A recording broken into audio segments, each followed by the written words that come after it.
Rome সাম্রাজ্যেরও বহু আগে প্রাচীন ব্রিটেনের চালিকা শক্তি ছিল ড্রুইড নামের এক রহস্যময় গোষ্ঠী। ইতিহাস তো লেখে বিজয়ীরা, তাই না? রোমানরা তাদের বর্বর বলত, কিন্তু আসল গল্পটা ছিল একদম অন্যরকম। শুধু পুরোহিত ভাবলে কিন্তু ভুল হবে। তারাই ছিলেন কেল্টিক সমাজের মূল ভিত্তি, তাদের শিরদাঁড়া। ভাবা যায়, রাজারও কথা বলার আগে ড্রুইডের অনুমতির দরকার হতো। জ্ঞান ছিল শক্তির চেয়েও বড়। তাদের ক্ষমতা এতটাই ছিল যে শুধু হাত তুলে তারা দ্রুত যুদ্ধরত সেনাকে থামিয়ে দিতে পারতেন। এক কথায়, তারাই ছিলেন সমাজের সবকিছু। বিচারক, বিজ্ঞানী, ডাক্তার সবকিছুতেই ছিলেন পারদর্শী। কিন্তু এত জ্ঞান থাকা সত্ত্বেও তারা একটাও বই বা কোনো লেখা রেখে যায়নি। কেন?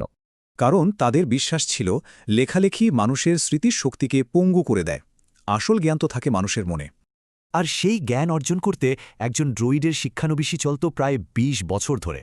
তারা হয়ে উঠতেন এক একটা জীবন্ত লাইব্রেরি। আইন, ইতিহাস, বিজ্ঞান সবই ছিল তাদের মুখস্থ। তাদের দর্শনের কেন্দ্রে ছিল এমন এক বিশ্বাস যা কেল্টিকদের ভীষণ নির্ভীক করে তুলেছিল। ড্রুইডরা মনে করত মৃত্যু জীবনের শেষ নয়, এটা শুধু একটা ছোট্ট বিরতি। ব্যাপারটা এতটাই বাস্তব ছিল যে তারা টাকা ধার দিত এই শর্তে যে টাকা শোধ হবে পরজন্মে। তাদের মন্দির ছিল বিশাল ও গাছ, আর উপাসনার জায়গা ছিল গোটা জঙ্গলটাই। যেমন ধরুন তাদের এই মেসেলটো সংগ্রহের প্রথা, প্রকৃতির প্রতি কি গভীর শ্রদ্ধা আর নিয়মনিষ্ঠা।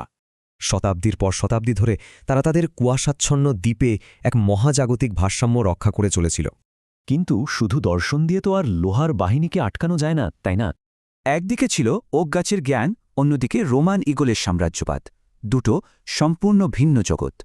মহাদেশ থেকে ভেসে আসছিল এক শীতল ধাতব গন্ধ। সোনালি যুগ শেষ হতে চলেছিল। যখন লোহার সাম্রাজ্য জ্ঞানের সংস্কৃতির মুখোমুখি হয়, তখন কি দর্শন তরবারিকে থামাতে পারে?